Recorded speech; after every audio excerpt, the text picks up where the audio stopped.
Okay, fantastic. Hi, everyone. Welcome to another after hours animation event. I'm so excited for tonight's event. So thank you all for joining, and then for those tuning in remotely, it's always amazing that you're here to watch. Tonight's event is hosted by Seth McKeever, and it's titled Discovering Our Creatures Alive. Seth McKeever is fascinated by the creatures he discovered when he was a child. His work is laboriously crafted experimental animation with an introspective narrative bent. He received a BFA from Tyler School of Art at Temple University, as well as a CARAS Grant for a documentary project in Cameroon. He currently lives in Philadelphia, where he teaches at Temple University, Tyler School of Art, and Fleisher Art Memorial. And with that, Seth, I'll let you take it away. Thank you again so much for being here. Yeah, thank you so much for having me. I do have a technical issue right off the bat, though. So my cursor, hold on. I have to respond to this dialog box, but everything is, I don't have a cursor. Hold on. It's very weird. Feel free to unshare your screen and reshare too, if that, I don't know. I might have to disconnect from Zoom, actually. No worries. Of course, good. There we go. I don't know why I don't have a cursor when I'm sharing my presentation, but we should be good now. Okay. We're years into this, and I swear every day. It's I use Zoom all the time. I teach on Zoom. Everything. Every day. It's always in the important meetings too. Yeah. Happens to me all the time too, so no worries. All right, let you take it away. Cool. Thank you. Lovely. So yeah, you got an introduction to me. I'm going to be starting this presentation really at the beginning of my life. I'm not that old, but I wanted to sort of start at more or less the beginning, kind of go through my work chronologically. I will have the year down there. So that kind of gives you an idea of where we are in the presentation, but also kind of a context to things. So I'm going to start with dinosaurs. This is 3D Dinosaur Adventure. Most kids are fascinated with dinosaurs, and I was the same. And so I'm just going to play this to get your... I probably watched these videos 100 times. I would just watch these, and there's these little interactive things, but there's a lot of great stop frame animation in here. There's some early computer generated animation in here. But this was kind of really my first thing that I fell in love with, was creatures and dinosaurs and things with teeth mostly. So this video that I'll play is kind of I thought that I could grow up and be a dinosaur. I kind of thought that for a while, maybe until I was I don't know, 8 or 9, I realized that you can't actually do that. But I'll play this one here for you. Watch closely as a Tyrannosaurus grows from fossil to live moving dinosaur right before your eyes.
Well, I would like play that in my head, like on the playground, and become a dinosaur, and like the music would be going. This interest largely stayed with me um my whole life, really. Not so much dinosaurs, but it just we'll get there. But I wanted to be a dinosaur, and then I was like, okay, you can't do that, so I'll be a paleontologist. I always thought it was funny how few of my teachers knew what a paleontologist was. This is a person whose job is to dig up dinosaur bones. Then I sort of realized that like they're already dead and it's kind of boring. You're mostly just in the desert. And I kind of forgot about dinosaurs for a while. I still was drawing like monsters and creatures.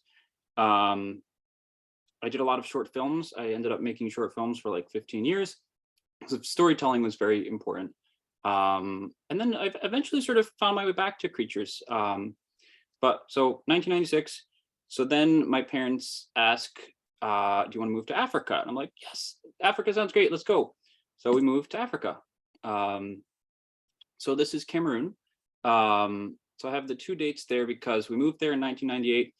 And then I actually pitched and received a grant through Temple University to go back and document life there. I did a virtual exhibit with black and white film photos, poetry, and kind of documentary talking about life there currently, you know, nostalgia and childhood memories and kind of that all interwoven, meeting new friends and seeing old friends. This is our street that we lived on. And things changed quite a lot in 15 years. A lot more of the jungle was gone and a lot more built up, and a lot of people have moved there since then. And this is our house. And this is the playground. Playgrounds feature heavily in my work. A lot of my work ties into childhood and playgrounds as spaces where, well, first of all, they're kind of limited to various stages of your life. I don't have kids at the moment, but the main thing that you think about, I guess, I'm sure if you're a parent, you think of it in the context of your own children, but growing up as a kid, the playgrounds are sort of like where everything happens. You meet people, you play with people, you make friends, you make enemies, you jump off things, you discover your limits, you discover creativity and all of that. So I've really done a lot of documenting and short films about playgrounds, and I think it's quite humorous that I got Temple University to pay me to travel around the world and find my old playgrounds as well. And there's like the details, like this is the paint on one of these structures, and I remember when they had repainted it when I was there, and they've clearly repainted it a few times. But these sort of primary colors, I think, have stuck with me more than I'd even like. I blame Crayola for that as well. But it's something there nonetheless. This is also a playground. This is like a soccer field, and there's this sort of strange concrete structure, and we would like jump off of it and climb up it and jump off of it. And I think it's interesting that the shapes that the playgrounds take as well. So here's me in 2019. So I was able to go back to one of my schools. And the funny thing is that the entire school had changed. They had basically demolished it and rebuilt it. This school had a lot of money, but the playground was exactly the same. That's the only thing that hadn't changed. There's those bright primary colors again. And I think there's a lot of simplicity in that and beauty, where you have things are sort of like, this thing is green, this thing is blue, and there's only a certain amount of colors. And yeah, I really value paring things down to their simple forms. And this guard recognized me as well. He's been there for quite a long time, so that was fun to see those people that, you know, still remembered you after so long. So this is a red-headed gamma, which I'm still enamored with. There's a lot more of them than I remembered. These are fairly large. I never caught one. I always wanted to catch one of these, but I never did. But I move their eyes. You can see they have sort of like chameleon eyes. The colors are more vivid. I think they're more of a red and more of a vibrant blue. But here's what they do. They do these like push-ups, and they'll just sort of do this and look at you. So Africa is a great place for creatures. We had a pet chameleon. We adopted a street dog. You have geckos, you have lizards, you have iguanas, you have, I mean, you can, those are what we had like in our house. And, you know, if you go outside into more rural areas, you can find like, you know, lions and tigers, not tigers, lions and cheetahs and elephants and things, but we didn't see too many of those.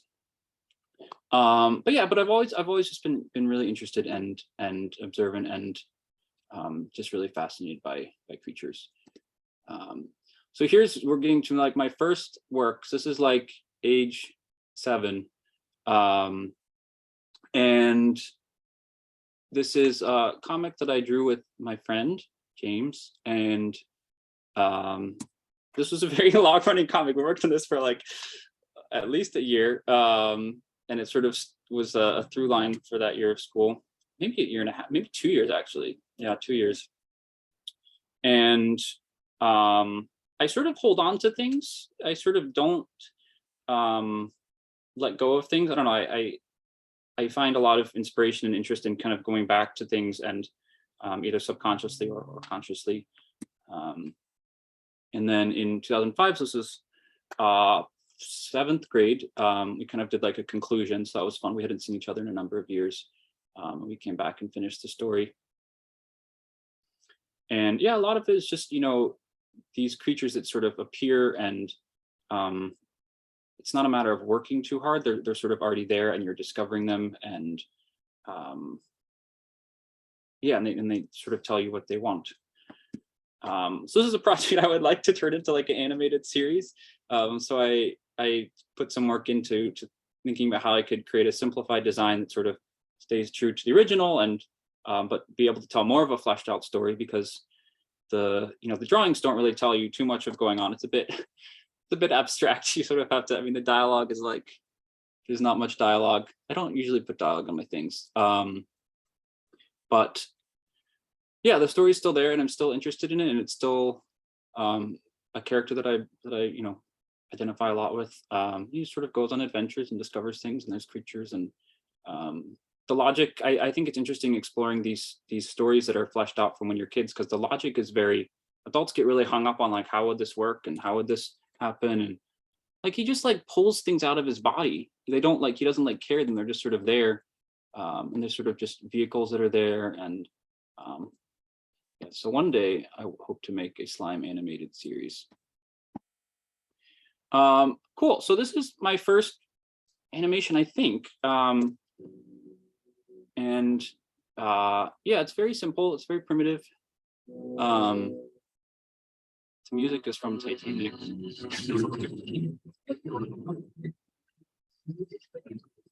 We need the music. Yeah, you know, I again, I did a lot of short films. This is some live action elements here too. You know, it's a bit hard to see what's going on. And then I also did this piece. I realized I have a lot more spaceships in my work than I thought. I haven't really put together my work like this in a really long time. So I sort of discovered more and more spaceships than I thought I actually had. And if you didn't get the Star Wars influence here, Star Wars is and was a big influence. But I've got, you know, the live action shots here mixed with stop frame animation, and actually cell animation too. There's things that are wrong in like the physics, but this last shot coming up here, I was quite proud of, because again, it has live action leading into stop frame animation with cell animation. And yeah, when you're putting together your work like this, here it comes.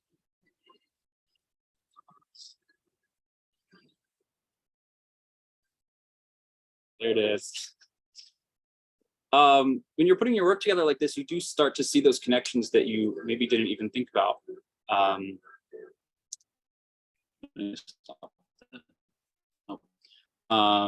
Yeah, so it's really interesting to see like, oh, I'm still doing that now with my work. So now we're in like high school, just drawings, you know, constantly drawing in my notes and you know, my pages in my sketchbooks. Not sketchbooks, just like lined paper, my school paper.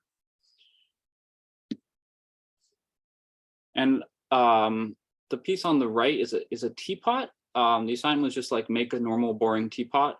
So I made a teapot, but I also made a creature. So he's hollow on the inside, and you could like, you know, pour the water out. I do have a fascination with fountains as well, because you get creatures and you get like water and sort of dramatic old world moss and, you know, old sensibilities. So now this is 2014. None of these things got made. These are things, you know, maybe I'll work on them more. I got hit with debilitating mental illness around this time. So that was kind of a 5-year chunk where I really wasn't able to make anything. So I did some drawings. What's happening next? I did a few drawings in this time, but mostly just like, yeah, sort of really angry. Like I would like burn pencils and like try to draw with them, or like, yeah, just weird sort of destructive things. I was just having a lot of difficult feelings and thoughts and emotions. I'm going to look at my notes briefly because I feel like I'm going way too fast. I feel like this would be a good time to talk about the medium of animation itself. This is not an animated piece, but this is in Procreate, which I bought in like 2016, and we'll return to later. But I think, so the medium of animation, you know, it's really associated a lot with children's cartoons, with simple subject matter. I enjoy teaching animation because I get to just like throw a bunch of stuff at my students, and none of it is like what they're used to. It's not Disney, it's not Ghibli, it's not Pixar.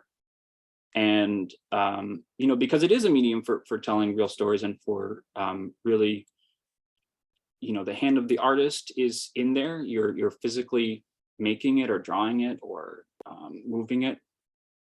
And you know, I think a lot of that connection too happens in the simplicity of the drawings. You know, if you are making traditional cell animated work, you know, you generally are keeping your designs simpler so that you can animate them.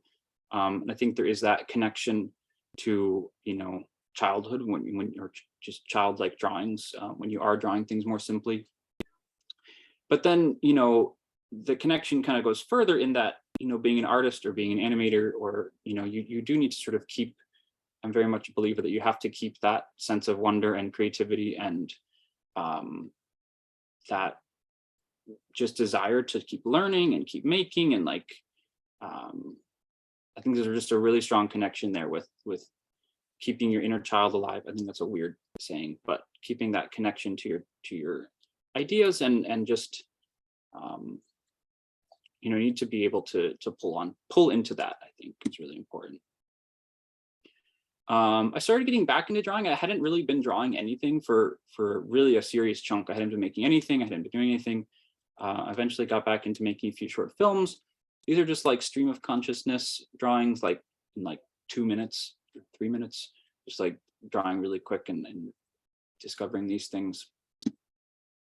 And then I realized that the stories I wanted to tell, these creatures and these things, like I wasn't being able to get at any of this with live action film. And I realized that I'd always been interested in animation. I'd done a lot of comics, but I just had put it off to a point where I was like, I just need to start teaching myself. I just need to start doing this. So I bought like a peg bar and I bought some paper, and I made this. It's not finished, but this just like blew me away, that I could just create something and it was alive and it was there and it was my drawings. Yeah, this really changed the game for me. This is on paper. Again, it's just sort of roughly put together. This little dragon creature, coloring I want to pull from the lizard that I showed earlier. I'm also fascinated with how birds move. They're kind of like little robots. They kind of move their heads and kind of look at you and blink in funny ways. But yeah, so this is a piece, a lot of my work does pull into things that I'm feeling or from my own life. And that usually that happens in a not super overt way. I then went back and started discovering these drawings that I just sort of, again, I don't usually plan. I'm trying to make more serious work where I just plan more. But I just started discovering these. I'm like, oh, this guy was here for a while. And I found another one. I was like, oh, he was here longer than I thought. Yeah, so that's a thing that happens to me quite a lot, where I do try to keep track of things. I'll document things and put them away, and then forget about them, and then you do sort of realize, oh, this theme I've sort of kept hitting on this, and that means that it's worth pursuing. This is a lino cut piece. So eventually, I was working for a while, and I eventually decided to go back to school. And so this is at Tyler. I'm still making a lot of creatures. These are like A4 sheets of paper.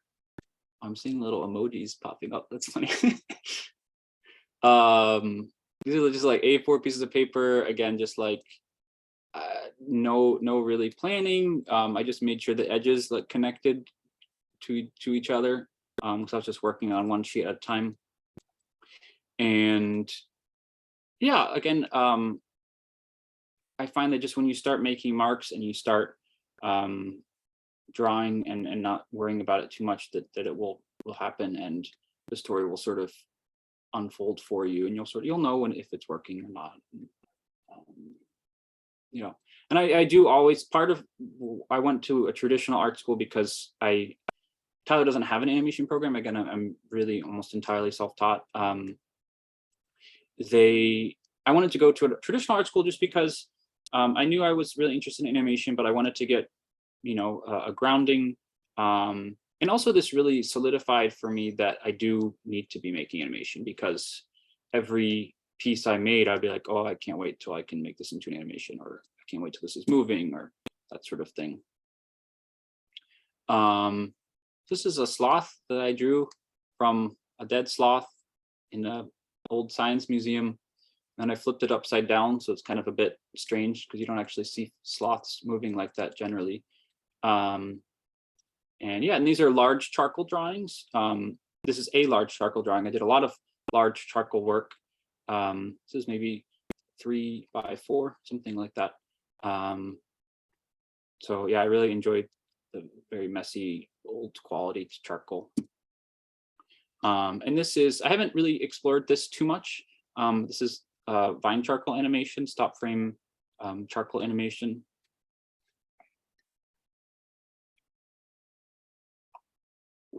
William Kentridge being the foremost practitioner of this style of animation.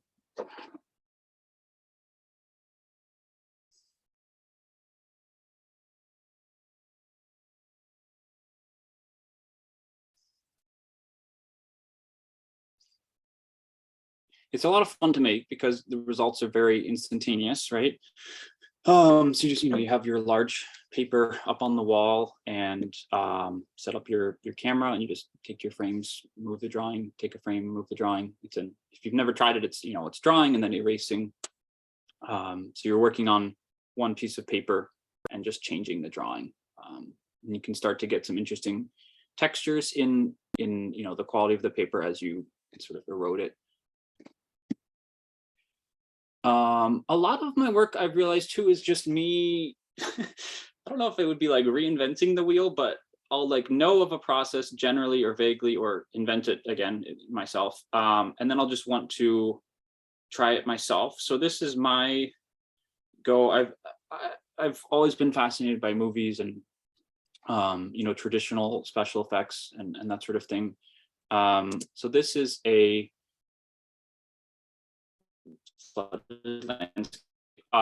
so this is plaster and practical water, so actual water flowing there.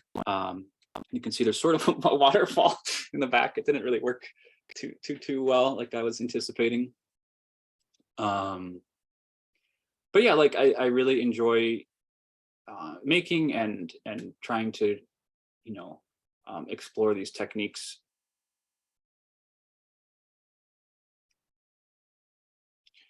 And this piece was about, I don't know what that is, like,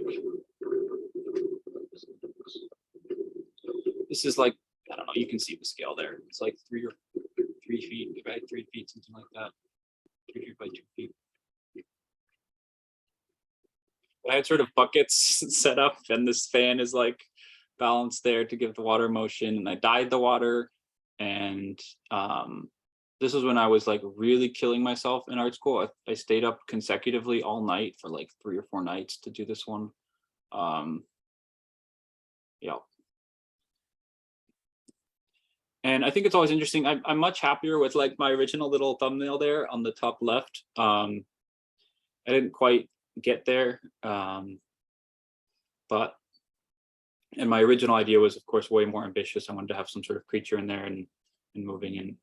But something that happens a lot with animation, of course, is you I don't know, you have like a big idea. I try to scale my things down to be manageable, but they're always like, you start with something really amazing and this crazy idea, then you sort of get to like half of that, and then you end up doing like maybe half again of that. But I was really happy with the textural quality that I got. I spent quite a while painting and sculpting, and my school had unlimited plaster, so I ended up doing a lot of things with plaster just because it was like there, and it's something to experiment with. I tried making like puppets out of plaster. That didn't work, but I ended up doing some sculptural stuff. I got to go to Rome in 2019. So Rome is like, if you're into fountains, this is the city to go to for fountains. I've yet to go anywhere better. Most of them you can drink from too, which is incredible. So there'll be like this beautiful fountain of like this face that's like eroded away, and you can drink the water that's coming out of the face. And this is a dolphin on the right. That's the sketchbook page on the top. I went out in the rain and drew it. There's some raindrops that fell there. And then the piece on the bottom right is the copper dry point print. So this is a copper plate that you're doing dry point into. And the one on the left is a lion. It's always funny too that the ideas of what these things look like.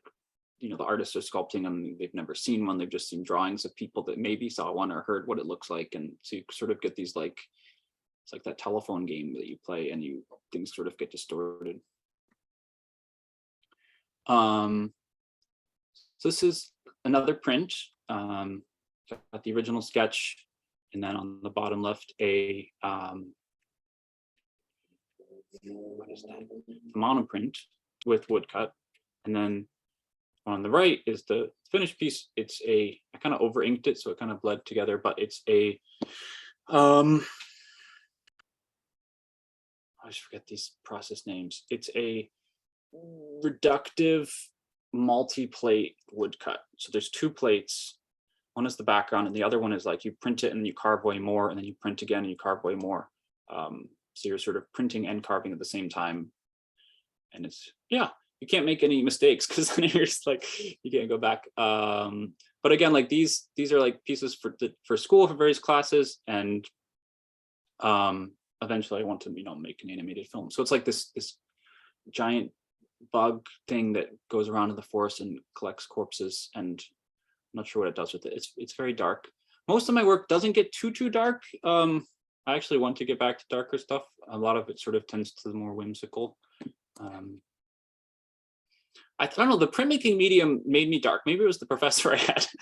The one on the left is another woodcut. That's just a simple woodcut. And for those of you who aren't familiar with printmaking, it's like you make a plate, right, of like wood or a metal, and you carve into it, and then you put paper on top of it, and you run it through a press, and it transfers. So this is like, an old technique of duplicating images, right, for printing on books or for art prints or that sort of thing. But you can duplicate your image, and then you can also kind of make adjustments to it, and then you sort of have that iterative process of like working on your plate. I haven't done too much 3D work. This is a character that I modeled with ZBrush. Hello. And yeah, I discovered this one again when putting this talk together. I was like, oh, he should get in there. So now we're at COVID 2020. So my COVID experience, a lot of it was getting into Procreate again. Procreate had recently added basic animation tools. So I hadn't really done, if you've been following, much like cell animation since like 2016 up until now. So I started getting back into it with very simple things. I was doing these every day. So I would just like, again, we were all stuck inside and had lots of time and weird anxious thoughts, and I would just like find somewhere to sit down or inside and make these. And again, I wasn't really thinking about the compositions or the creatures or anything. I was just sort of like going for it, and seeing what happened. And this is also good for me too. This is when I started using Instagram, just in terms of like posting stuff. That it was just helpful for me to post stuff that I had made, and that I think I'm just used to. I'll sit on things for like years or work on them till they're like way overworked, or this was just healthy for me to put more stuff out, and kind of ideate and try different techniques. And the one on the left is like, I'm just trying to think of like how to make like a kid's drawing, but like make it kind of dark. And I don't know. I've taught kids recently, and they make crazy dark drawings too. If you haven't hung out with kids in a while, and the parents will come and be like, why did you draw this? You didn't learn that at our home. It's funny how defensive the parents get. The one on the right is like experimenting with, in Procreate, oil on glass animation. I've never done any of it in real life, but where you, again, it's similar to the charcoal animation where you're just changing the drawing each frame, instead of making a new drawing. There's my lovely wife on the right, my muse. So obviously that is, or maybe not obviously, but that is rotoscoped. So that's where you're drawing over top of video footage. It's a bit controversial, I know, in the animation world.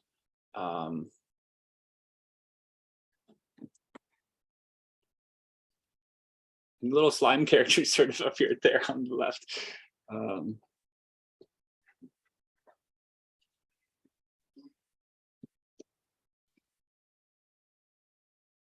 The one on the right is a drawing with ink with a chopstick. So that's an analog piece. And that was funny because I was just drawing these frames, and I wasn't actually connecting them. I just drew these various dancing positions. Then I sort of put it together later and tried to make it work.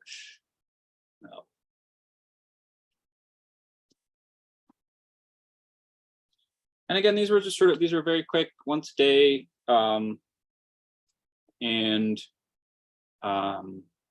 Experimenting with different techniques. A lot of my work is very much based in experimental like processes, and obviously all very labor intensive processes. The one on the right is kind of how I drew dinosaurs when I was like really little.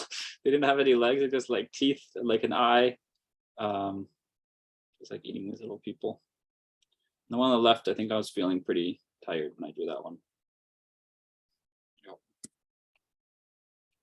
The one on the left is, oh, stop moving, is Conte animation. No, it's not playing. There it goes. Oh, just kidding. Well, anyway, that one's a Conte animation. So this one, here's another spaceship, right? So this, I think I just like vaguely heard about this with, I think 101 Dalmatians is the most famous example. Like when you're trying to animate rigid structures, right? You nowadays you would just make like a 3D model and you put that in, and that's it. For 101 Dalmatians, they modeled and like painted with like black lines, you know, like the cars, and they would then stop frame animate those, and then that would just directly be composited into the animation. I love Star Wars again, and you know, when you watch how they created the spaceships in Star Wars, you have these like static models, and then they're moving the camera around them. So I did my own take on that. So I've got my model there, and then I'm moving the camera, and then I'm rotoscoping over it, and then doing the in-betweening. And again, I animated that in Procreate. And I realized I had made another, now we're back to 2007, I had made another small model spaceship. This is in the snow, so it's like actually snowing there. I remember my hands got really cold when I was doing this one.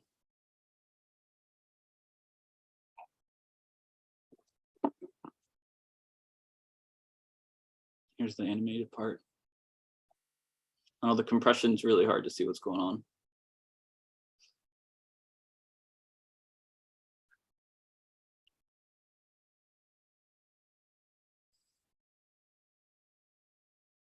I also wanted to light it on fire, but I didn't have, I don't know, it's just like a match in front of the camera. I don't know, it's too terribly convincing, but.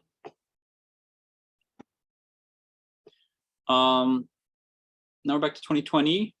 This is just a bonus creature there for you. The piece on the right, I basically did this for one semester for this class. I took a metal fabrication class, and I was glad you let me do this. But I built up this sphere. It's like, I have it. Here it is. I don't know if you can see that very well or not. But it is solid steel. So I just built up with 1/4-inch steel and welded that, and then ground it down. So I'll just like hang out on the grinder. So it's kind of like a therapeutic, like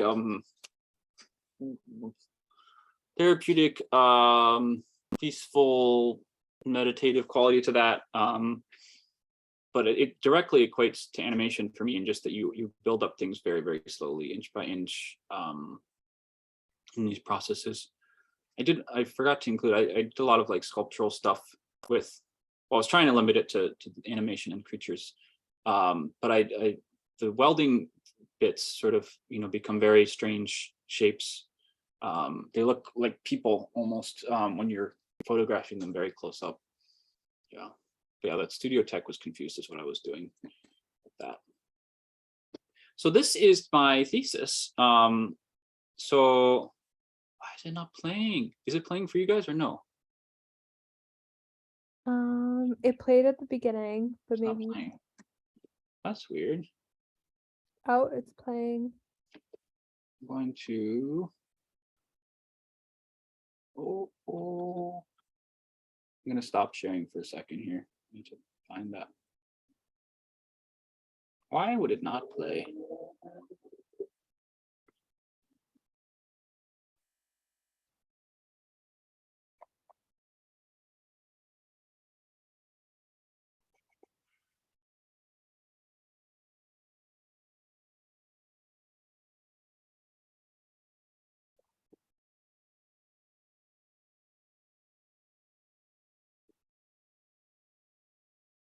Share screen. Stop.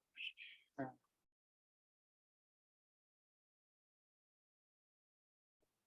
Okay. There we are. This is my thesis. It's a, so I showed it on a CRT television, and you'll see that in a moment. So it's stop frame animation with cell animation. So I'm rotoscope. This is another term of rotoscoping, where I'm cutting out the edge of the structures there, and there's also other like masking and animation, all in Procreate actually as well. But it was a lot of like, so it's building these, this is plaster, and then photographing them, and then animating them, and then cutting them out, and going back into a TV, and then, you know, documenting the television. So this is a really interesting process of just like going through all of these steps and going back and forth between like digital and analog. I was originally gonna do more traditional rotoscoping and have animated water in there, but I ended up really enjoying just the black and white simplicity and kind of how it feels like water at certain points as well. This is really interesting to see people's reactions to it, because I think it's very ambiguous materially, and people didn't really know what it was. Let's see. Play. And this is how I had it set up there. Again, very simple, and you could just come up and watch it. For some people that just sort of watched it for like an hour, I just sort of saw them just like sitting there. So that was a nice compliment, I think.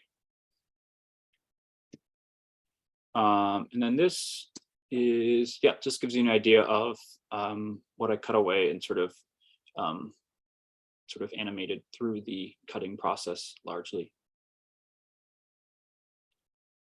Yeah, so this is another long project for sure.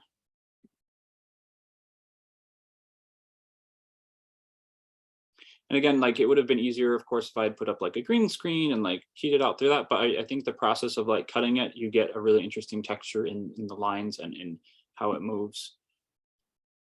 And then here is my storyboards. These are actually fairly large. And then some of the process of building this. Again, we had unlimited plaster, so I just like made all of this. These were extremely heavy. Like you would be troubled to lift it by yourself, one of these, and ended up having to like, we ended up having to throw away, like, you can see there's like buckets that are attached, and we threw away at least one of those platforms as well, because it was just like really stuck on there. The last one on the bottom right, you can see it's kind of like, it's like making a cake. It's like really funny. If you've ever worked with plaster before, there's sort of a like a hardening time where you can sort of carve into it as well as it's setting. So it's sort of, you get kind of like a gradation of like how easily you can carve into it. Right, so that is the end of the slides, but I have two more folders of some things. So 2021, should I do this? My computer is being weird again. I'm going to open. I don't know if I'll have to do this for everyone. Some more rotoscope testing. Just kind of relating to creatures as well here. That's me. Didn't get that.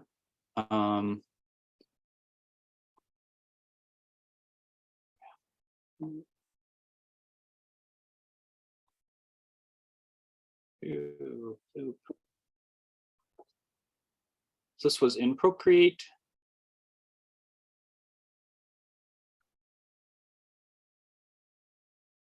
I tried to model this off after Moy Bridges' elephant photos. He made those photographs of like things moving and people jumping up and down.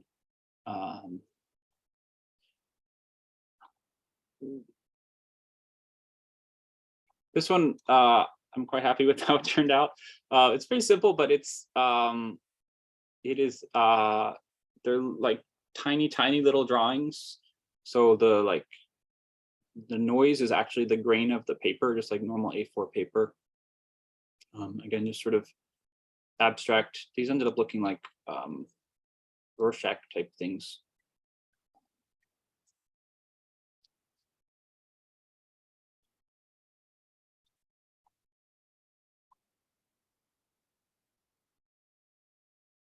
Here's my wife again. This is, I drew this in Photoshop, and then I used a program that you can input keyframes, and it does a type of AI rotoscoping. So there's video of my wife having tea, and then the program tries to extrapolate it. So you draw a few keyframes and you sort of adjust it from there. And we'll skip that. So this is my longest animated thing I've done so far. So I'll play this.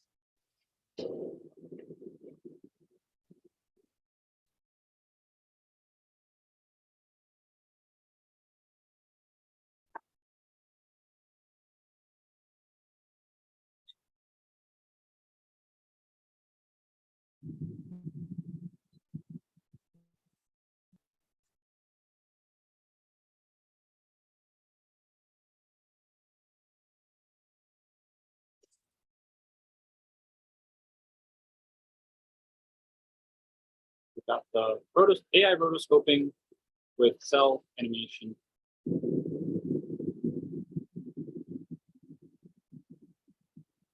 This is kind of talking about COVID.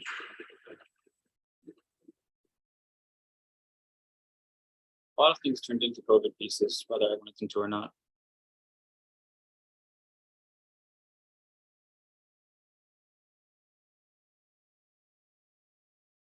And he's on a spaceship. Spaceships keep coming back. I was thinking a lot about like sailboats, and there's this children's book called The Sailor Dog, I think is what it's called. It's like this little dog who lives on a sailboat and like crashes, and yeah, but I love the idea of like just a little space and you're sort of surviving on it.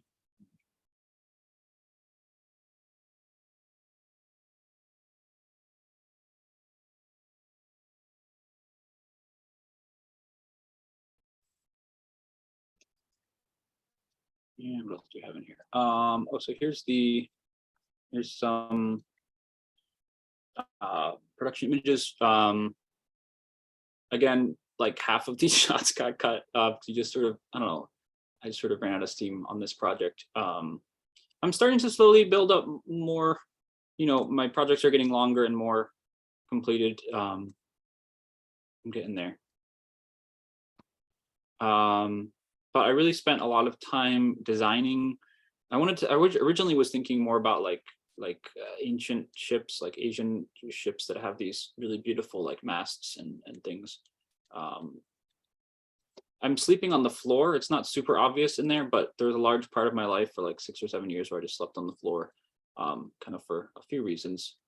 But that didn't really get quite captured. And I spent a while designing the layout of it. I wanted it to feel like a sailboat or like a small thing, and it feels way too expansive in the finished piece. But this is my design, and I did try to like really plan out like where the various things would go to some extent of realism. And then this one.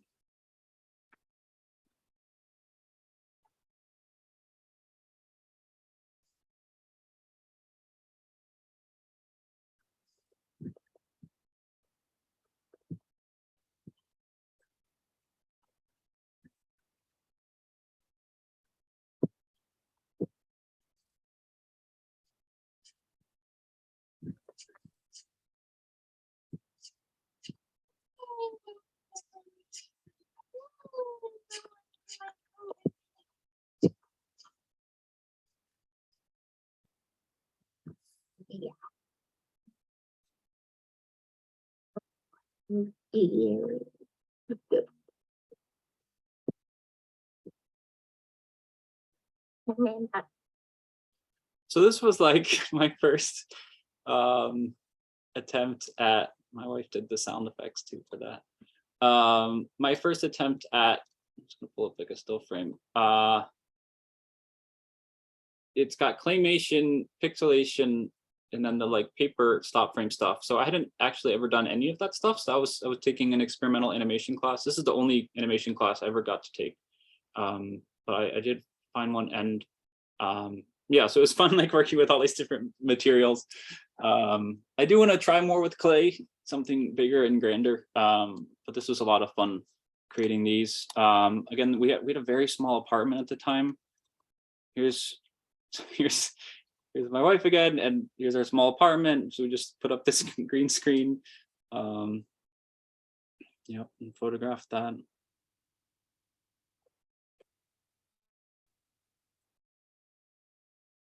And here's the creature.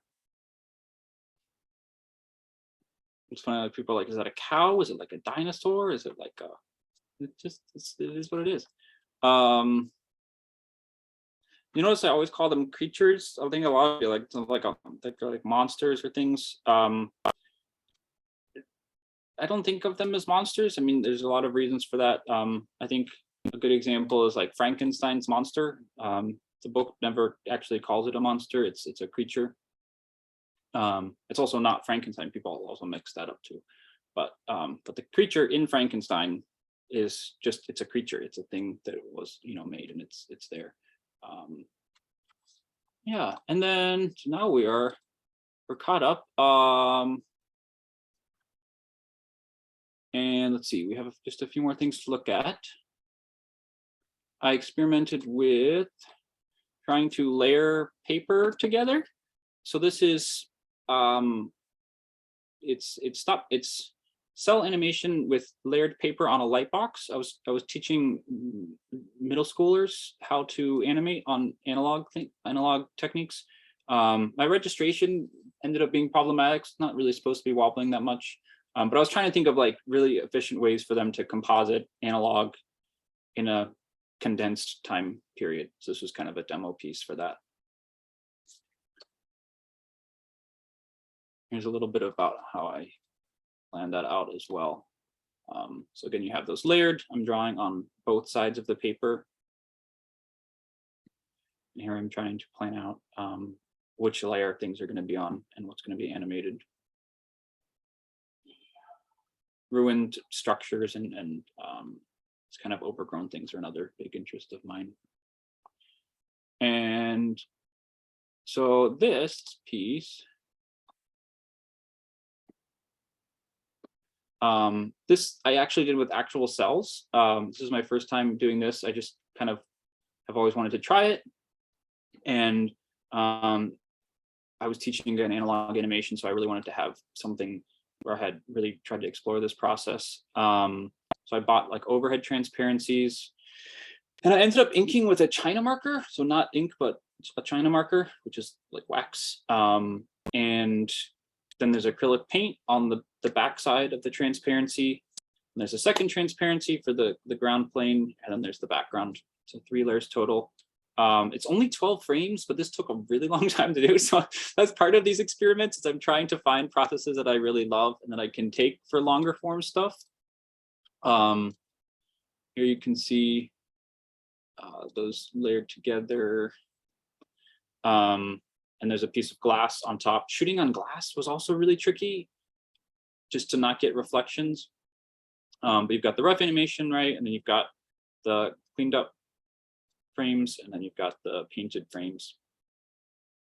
But yeah, just the like inking and painting, the painting of the cell frames just took forever. Yeah. Just why you had like huge teams of people that did that back in the day. And here's my original drawing. I realized that it had backwards knees after I started animating, which, again, like I don't generally, I think I need to plan more. And you can see I have a very gestural sort of drawing approach. And yeah, so the knees are backwards, and it was just like tricky trying to figure out how to animate that. And then this is what I'm trying to finish these days. Around that.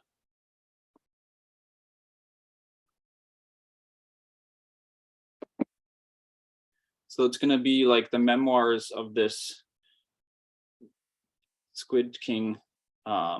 He has to live in this chair, and he'll get like assassinated, and there'll be like these sort of vignettes.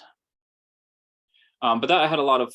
It was a good challenge trying to animate the tentacles, and I ended up tackling each one individually, and really working on that. And here's what that shot should look like in the end.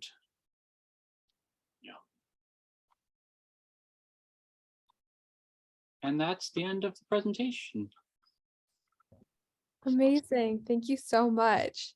Thank you.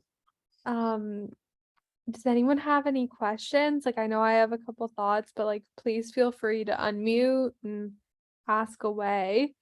I can kick us off. My first question is like, just hearing you talk about like your childhood, like, and inspirations from your life, but also like I'm curious about your experience like working with young kids now, and like how that informs like your approach with these creatures, or like pulling in these dark things. Like I even think about like dinosaurs or like shadows being like a scary thing for me when I was a child, and I'm just interested to hear like how that has like informed your art and your work. Sure.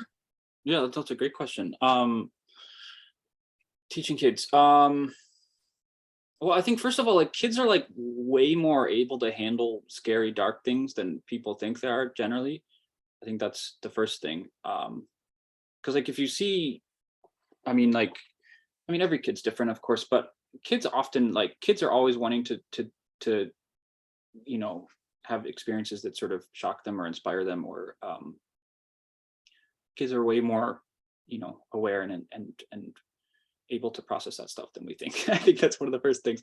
I spent a lot of time when I was teaching kids just like getting back to just really quick drawings, and had fun. Like part of the class would be like them just requesting things or demanding things of me, and I would draw them for them, and they'd be like, "Oh no, give it more of this, and we could have a sword." And there's a lot of blood in kids' drawings. I had forgotten about that. Just like everything is like bleeding and dying, and maybe that's more the boys. The girls are more like generally like more colorful and happy, and not so much blood generally. I'm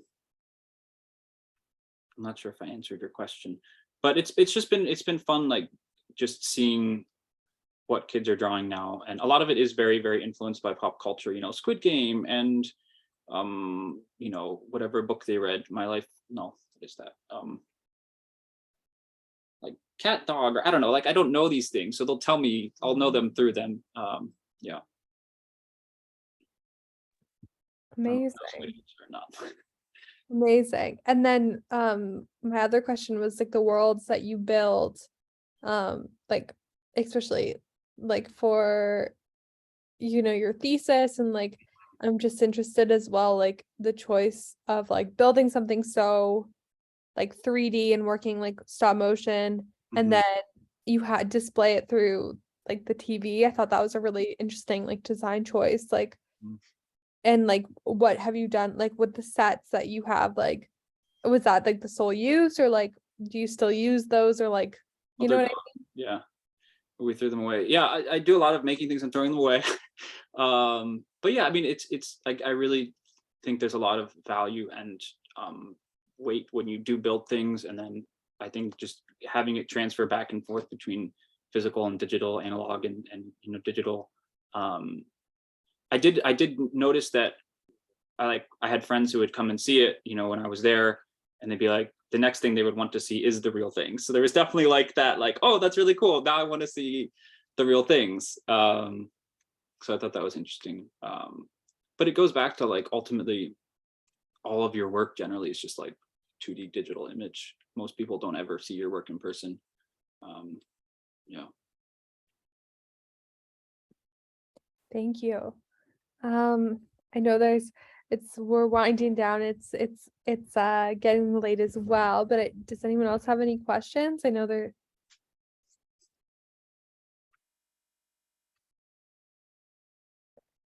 put people on the spot. And then I guess like my last question is what's next? Like what are you Yeah. So I want to finish the Squid King, the Tentacle King. I have a commissioned piece that I'm working on of, again, um, landscapes and creatures and things. I think after that though, I do want to move on to more human stories, and I want to really try to write something serious, and with people and no creatures, and just sort of thinking about approaching that in terms of like making a film, but making an animated film. And my wife and I have collaborated on a few things, but I want to try to do more serious collaboration with her, because as an artist couple, it's nice to be able to sort of make things, together and be twice as strong. absolutely. Yeah, but there's always those things, there's always like 5 or 6 projects that you have going on in the background. Yeah, that's fantastic. Well, thank you so much, Seth. I know I'm excited to have this out on the YouTube as well, and have so people can tune in. It's like really inspiring to see an artist's work, like especially mapped out through their inspirations in childhood. And it's very cool to see like your initial animated work. I think you can learn a lot about a person by asking them like to share their first animation. So I appreciate you doing that, and also you're like being so candid and open about how your personal life has impacted your work and like struggles. And I think that's such an important conversation that we don't have that much. So thank you so much for coming to share it with us tonight. Like it truly was inspiring. Oh, that's really great to hear. Yeah. And yeah, and then I'm gonna butcher it, but if you want to find Seth's work, on Instagram, it's Seth McKeever _animation. I'm gonna pop it in the chat, and then I'll link everything else, but SethMcKeever.com. But yeah, thank you guys for coming, and like truly again, I appreciate you taking the time to share your work with us. It's like really wonderful to see and like always so inspiring. So thank you. Thank you again. Yeah. Okay. Let me. It's always a struggle to figure out how to stop recording.